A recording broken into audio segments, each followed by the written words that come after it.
Unudulmuş sirlər, yeni başlanğıc çox uzun illər əvvəl, qəlblərdə dərin xatirələr, yolları unudulmuş, amma ruhu hələ də canlı saxlayan bir diyar var idi. Bu diyar, əsrlərin sükutunun, nəsillərin öyrətdiyi hikməti və qəlbdə doğan əbədi ümidləri birləşdirən, dar daş küçələri, yaşlı ağacları və sarı günəş şüaları ilə bəzədilmiş bir kənd idi. Kənd sakinləri üçün hər yeni səhər yalnız bir günün başlanğıcı deyil, həm də keçmişin unudulmaz nağıllarının, hər kədərin arxasında gizlənən dərslərin və itkilərdən sonra doğan yeni ümidin qapısını açan bir işıq idi.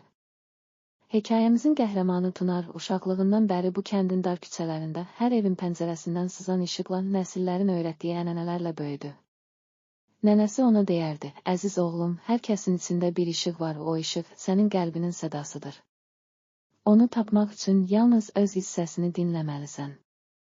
Həyatın çətinlikləri, hər bir itki və hər bir kədər sənə yeni başlanğıclar bəxş edər.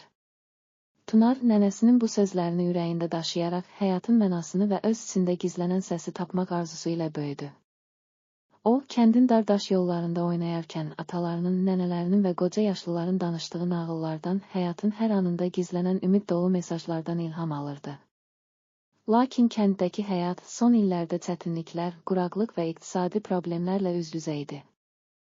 İnsanlar gündəlik sıxıntıların ortasında öz içlərindəki səsi itirməyə başlamış, hər kədərin arxasında gizlənən yeni ümidləri unudublar. Bir gün Tunar kəndin kənarında yerləşən unudulmuş, tozlanmış bir evin yanından keçərkən, qapının arxasından gələn zəif səs onu maraqlandırdı. O, bir an tərəddüd etdi, amma içində yanan o əbədi ümid, get, bax, səsini eşit deyərək onu irəliyə doğru itələyirdi. Tunar qapını açdı və içəri girdikdə onu nəsillərin ötürdüyü min illik xatirələr, itkilər və sevinç dolu hekayələrlə dolu bir otaq qarşıladı. Divarlarda köhnə yazılar, əlyazmalar və illərin ağırlığını üzərində daşıyan şəkillər asılmışdı. O otaqda tozlanmış bir dəftər Tunarın diqqətini cəlb etdi. Dəftərin səhifələri saralmış, lakin hər sətir, sanki dərin bir melodiyanı, hər kədərin, hər itkin arxasında doğan ümidin notalarını söyləyirdi. O, dəftəri diqqətlə açdı və aşağıdakı sətirləri oxudu. Qəlbin səsini eşit, çünki o, sənin ən dərin sirrini, həyatın əsl mənasını və gələcəyin ümid dolu notlarını daşıyır. Hər kədər, hər itki, bunlar ruhunun qanadlarıdır. Onları qucaqlayıb, hər anı, hər duyğunu yaşa, çünki həyat sənə hər zaman yenidən doğmağın və ümidlə irəliləməyin imkanını verir. Bu sözlər Tunarın ruhunu dərindən titrətdi. O an anladı ki, həyatın əsl sirri yalnız xarici dünyada yaşanan uğurlarda deyil, həm də insanın öz içində, qəlbində gizlənmiş, səsi eşidilən dərin hikmətdədir. O, artıq öz hissəsini dinləməklə kifayətlənməyəcək, bu səsi tapmaq və onu bəşəriyyətlə paylaşmaq arzusuna qovuşdu. Beləliklə, Tunar öz səyahətinə davam etmək üçün yola çıxdı. O, kəndin tanınmış yollarından uzaqlaşaraq, təbiətin unudulmuş köşələrindən, dağların, çayların və meşələrin arasına doğru addım atdı. Hər addımında ulduzların səmada rəqs etdiyi, quşların nəğmələrinin eşidildiyi, küləyin isə hər yerdə, hər çətinliyin arxasında bir ümid var deyən sədasını hiss edirdi. O, yalnız fiziki olaraq yeni yerləri kəşf etməklə kifayətlənmirdi, həm də ruhunun, qəlbinin dərinliyində gizlənmiş səsi eşitmək üçün bir meditasiyaya başladı. Yolçuluğu zamanı Tunar müxtəlif insanlarla, təbiətin möcüzəvi canlıları ilə və ən əsası, öz hissəsi ilə üz-üzə gəldi. Bir dəfə meşənin kənarında uzun illərdir orada yaşayan bir qoca adamla rastlaşdı. O adam, özündə min illik təcrübəni və keçmişin hikmətini daşıyır. Sakit bir səs tonu ilə Tunarın qəlbinə belə dedi, oğlum, həyatın səsi yalnız sənin içində deyil, həm də ətrafındakı hər canlıda, hər daşda, hər ağacda eşidilir. Biz yalnız ona qulaq asdıqca, hər kədərin, hər itkin arxasında doğan yeni bir başlanğıcın dəyərini anlaya bilərik. Bu sözlər Tunarın ruhunda dərin izlər buraxdı. O, artıq anladı ki, hər çətinlik, hər itki, bunlar həyatda bizi daha da gücləndirən, ümidlərimizi yeniləyən və yeni başlanğıcları gətirən təcrübələrdir. O, öz hissəsini eşidərək, həyatın hər anını sevgi, inam və ümidlə yaşamaq lazım olduğunu dərk etdi. Tunarın səyahəti onu sonda geniş və sakit bir çayın sahilinə apardı. Bu çay, sanki dərin mavi bir aynaydı, üzərində hər şey, keçmişin xatirələrini, gələcəyin ümid dolu sədalarını əks etdirirdi. Çayın kənarında oturub, suyun sakit axışını dinləyən Tunar, öz içindəki səsi, hər damla suyun, hər axının sədasını eşitdi. O, orada belə düşündü, hər an, hər duyğu, bunlar həyatın əsl mənasını, keçmişin dərslərini və gələcəyin ümidini bir araya gətirir. Biz yalnız öz hissəsimizi dinləsək, həyatın bütün çətinliklərini aşar, yeni ümidlərlə dolu addımlar atarıq. Bu çayın sahilində keçirdiyi vaxtdan sonra Tunar kəndə qayıtdı. Geri dönərkən o, yalnız yeni yerləri, yeni hekayələri öyrənməklə kifayətlənmirdi, həm də öz içində tapdığı dərin səsi, hər kədərin, hər itkin arxasında doğan ümidin mesajını daşıyırdı. Kəndə çatandan insanların gözlərində onun dəyişmiş, dərin düşüncələrlə dolu baxışlarını gördü. Kənd sakinləri Tunarın səyahətindən, yaşadığı macəralardan və öyrəndiyi hikmətdən danışmağa başladılar. Gecə vaxtı ulduzların parlaqlığı altında toplaşan ailələr Tunarın eşitdiyi sədaları və tapdığı hikməti dinləyərək öz hissəsini tapmağa və həyatın hər anını sevgi, inam və ümidlə yaşamağa çalışırdılar. Bir gün kəndin meydanında böyük bir toplanış təşkil edildi.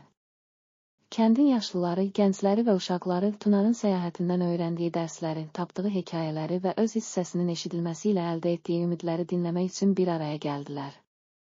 Tunar sakit, lakin səmimi bir səs tonu ilə belə dedi: "Əziz dostlar, hər birimizin içində eşidilən o səs həyatın ən böyük sirridir. Biz yalnız öz hissəsimizi dinləsək, hər kədərin, hər itkin arxasında gizlənən dərsi anlaya və gələcəyin ümid dolu işığını qəlbimizdə daşıya bilərik. Həyat yalnız qazandıqlarımızla deyil, həm də itirdiklərimizdən sonra necə yenidən doğduğumuzla ölçülür. Hər çətinlik bizə yeni bir başlanğıc bəxş edir. Gəlin bu səsi eşidək və həyatın hər anını sevgi, inam və ümidlə yaşayaq." Bu sözlər meydandakı hər kəsin qəlbində dərin izlər buraxdı. Artıq insanlar yalnız gündəlik işlər və sıxıntılar arasında itirmir, hər anı, hər duyğunu, keçmişin hikmətini və gələcəyin ümidini bir araya gətirərək öz həyatlarını yenidən qurmağa başladılar. Kəndin dar küçələrindən, evlərin pəncərələrindən sızan işıq, ailələrin bir araya gəldiyi gecələr, ulduzların parlaqlığı altında edilən uzun söhbətlər, bunların hər biri Tunarın səyahətindən və öyrətdiyi dəyərlərdən ilham almışdı. Zaman keçdikcə Tunarın topladığı bu dərin hikmət və sirlər kənddə böyük inqilab yaratdı. Gənclər yalnız məktəbdə öyrəndikləri biliklərlə kifayətlənməyib, öz hissəsini tapmağa və həyatın hər anını dərin yaşamağa can atırdılar. Onlar keçmişin ənənələrindən, yaşlıların hikmətindən və Tunarın səyahətindən ilham alaraq öz nağıllarını yazır, gələcək üçün ümid dolu arzular bəsləyirdilər. Nəhayət, Tunar öz öyrəndiklərini, səyahət zamanı topladığı hər nağıl, hər sədanı, keçmişin hikmətini və gələcəyin ümidini bir kitab halına gətirməyə qərar verdi. O, ümidin işığı, yeni başlanğıclar adını verdiyi bu əsərdə yalnız fiziki səyahətini deyil, həm də ruhi, daxili səyahətini, öz hissəsini dinləyərək həyatın bütün rənglərini, duyğularını və notlarını necə bir araya gətirdiyini təsvir etdi. Kitabın hər səhifəsində oxuculara həyatın hər çətinliyinin, hər kədərin arxasında doğan ümid dolu mesajın əhəmiyyəti xatırladılır, hər itkidən sonra doğan yeni başlanğıcın dəyəri izah edilirdi. Kitab nəşr olunanda kənddə və ətraf bölgələrdə böyük maraq və sevinc yarandı. İnsanlar kitabın hər bir notundan, öz həyatlarından, itkilərindən və ümid dolu arzularından bir parça tapırdılar. Məktəblərdə, ictimai toplantılarda və ailə yığıncaqlarında bu kitabın sətirləri hər kəsə həyatın ən böyük sirrini, öz hissəsini eşitmək, keçmişin hikmətindən ilham almaq və gələcəyi ümidlə qurmaq xatırladırdı. Hər kəs qaranlıq gecələrin sonunda ulduzların parlaqlığı altında öz qəlbində doğan o səsi eşidərək həyatın bütün çətinliklərini sevgi və inamla aşır, yeni ümidlərlə dolu addımlar atırdı. Beləliklə, ümidin işığı, yeni başlanğıclar adlı bu hekayə yalnız Tunarın fərdi səyahətini və öyrəndiyi hikməti əks etdirmir, o, həm də bütün bir cəmiyyətin, hər kəsin öz içində gizlənən, bəzən susqun, bəzən coşqun olan o səsi, həyatın, sevginin və ümidin əbədi melodiyasını ifadə edir.